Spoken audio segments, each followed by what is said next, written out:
pourquoi les médecins ne s'installent plus en ville? Il y a beaucoup de réponses. Il y a des réponses individuelles, cas par cas, et il y a des réponses qui sont un petit peu collectives. Beaucoup de syndicats ont réfléchi, notamment le syndicat des jeunes médecins généralistes.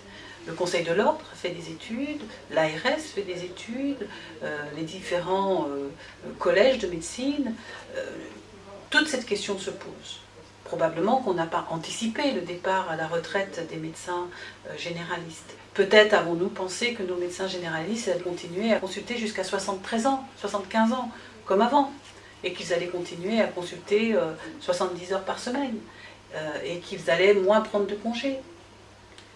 La féminisation du corps médical, de femmes qui veulent s'occuper de leurs enfants, qui veulent prendre du temps pour eux, est un facteur certainement de diminution du temps médical réel mis à disposition pour les patients en ville. Mais il n'y a pas que les femmes qui veulent s'occuper de leurs enfants, même les médecins hommes. Même les médecins hommes veulent une qualité de vie. La qualité de vie, c'est aussi la santé.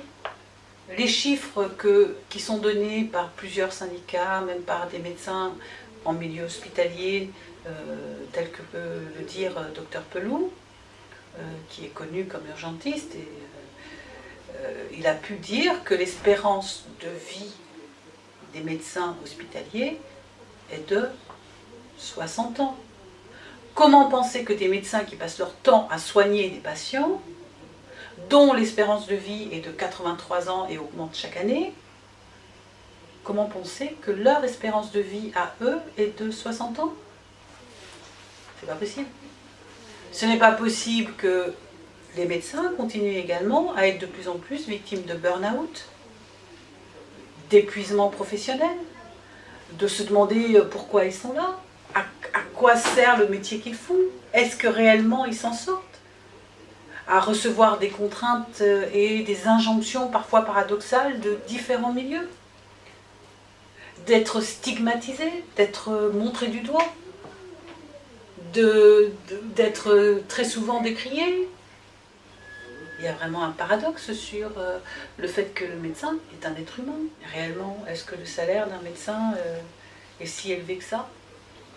Face à la charge de travail, face au nombre d'heures, face à la responsabilité, on peut se poser comme question. De plus en plus de médecins sont concernés par le burn-out, c'est-à-dire une sorte de dépression, une sorte d'épuisement professionnel. Certains ont recours à des somnifères, des anxiolytiques, de l'alcool. Certains font des grosses dépressions, font des grosses pathologies cardiovasculaires, des grosses décompensations cardiaques. Certains négligent l'apparition de certains cancers, le dépistage, la prise en charge. Et tous sont là pour leurs patients. Il nous faut absolument, face à ça, développer des lieux de prise en charge des médecins, des lieux de consultation, parce que le burn-out est aussi un des grands facteurs de diminution du temps médical en ville. Comment peut-on entendre que certains médecins sont menacés par des armes par des patients, sont agressés, sont insultés? Et parmi les raisons des insultes, c'est très souvent des problèmes entre guillemets administratifs. De plus en plus de médecins baissent les bras, quittent le milieu libéral, parce que travailler en milieu hospitalier, en milieu de maison de retraite, en médecin institutionnel, c'est gagner un certain revenu qui n'est peut-être pas mirobolant, mais finalement le médecin généraliste de base n'a pas un revenu si élevé que ça.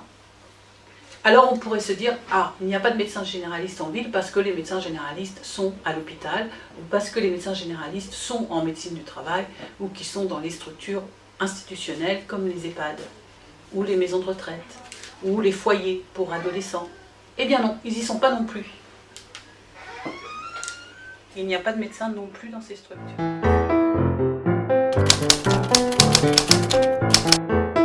Une solution pour aider les médecins. Donc je n'ai pas de réponse au fait qu'il n'y a pas de médecins en ville. Mais ce que je sais, c'est que le Conseil de l'Ordre de Rhône-Alpes a fait une étude en lien avec la médecine du travail de Rhône-Alpes pour essayer de comprendre le burn-out des médecins. Et que évidemment il y a 1000 causes et que probablement la qualité de vie, le bien-être, la prise en charge psychologique, un certain nombre de mesures sont nécessaires. Mais d'abord et avant tout, il faudra que le médecin généraliste apprenne à s'organiser autrement, apprenne à ne pas être débordé par l'administratif, apprenne à déléguer, puisse avoir les revenus nécessaires pour prendre une vraie secrétaire, pas une secrétaire, une assistante médicale ou un coordinateur de soins pour l'aider. Il faut que le médecin généraliste de demain soit accompagné, qu'il puisse se concentrer lui sur la médecine et avoir une assistante sur le côté administratif, social, coordination, prise de rendez-vous, archivage, stockage, facturation, suivi des tiers payants, et un coordinateur de soins qui puisse prendre les constantes, donner de l'information éducative, accompagner le médecin dans les actes thérapeutiques, préparer certains actes thérapeutiques, concentrer le dossier médical. Il est aussi important pour les patients, pour les élus, pour les associations, pour les centres hospitaliers, pour les soignants, que le médecin généraliste retrouve sa place, retrouve une force, retrouve, tout en répondant aux différentes attentes, mais se remettre un petit peu debout. Parce que sinon, c'est tout le reste du système de santé qui va diminuer. La médecine est un art. C'est un art. C'est un art thérapeutique. Et encore une fois, ça repose sur une relation de confiance particulière entre un médecin et un patient.